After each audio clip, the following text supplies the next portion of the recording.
Nick, in Tel Aviv, I just want to ask you, I mean, families of Israeli hostages have been apparently angered at their meeting with Prime Minister Benjamin Netanyahu, and they're saying that his efforts are not enough to get their relatives back. I mean, everyone can probably sympathise with Netanyahu in the sense that this almost feels like an impossible task, but can you talk us through any details?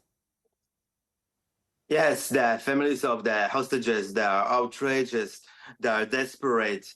They think that, especially Netanyahu, the Prime Minister of Israel, and his government are not doing enough to release the hostages. They are not believing to Netanyahu that told the families in a closed meetings that Israel did anything in its power to return all the hostages. And he said that there were no chance to exchange all the Israeli hostages for all the prisoners, Palestinian ones, that in the Israeli prisons. But the families are not believing to Netanyahu, and they are thinking that, first of all, the deal that was reached after almost 2 months, when almost more or less half of the hostages were released, this deal was offered to Israel in the beginning of the war, in the first days, and it took too much time for Israel to go for that.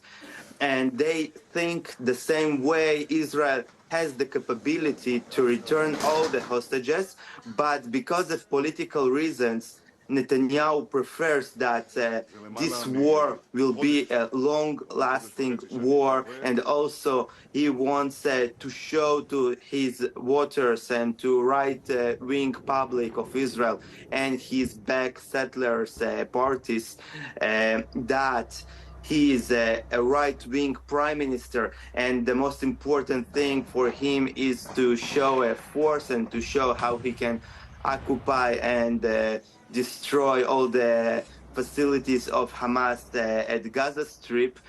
And the families, they demand, and they're saying it's not a time for politics, it's not a time for you, Netanyahu, to show that you are Mr. Security. Now you need to think about the lives of women, of elderly, of two children that supposedly still at the captivity of Hamas, and you need to focus just on that.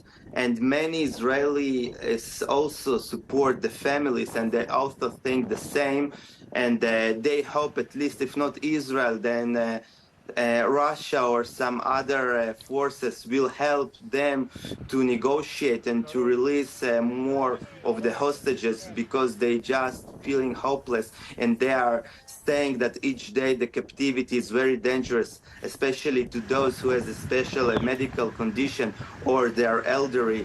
So that's why that's the time to release them before it will be too much for them, or because they will not have enough food, water, medication, or even by mistake Israeli army's bombs, even they can kill them. They said in the close meetings with Netanyahu that some of the hostages, they heard the bombs and even they exploded in the places that they have been at the captivity, and that's why it's very dangerous to continue the war before the release of all the Israeli hostages. Mohammed, I want to bring you in. I mean, Nick mentioned there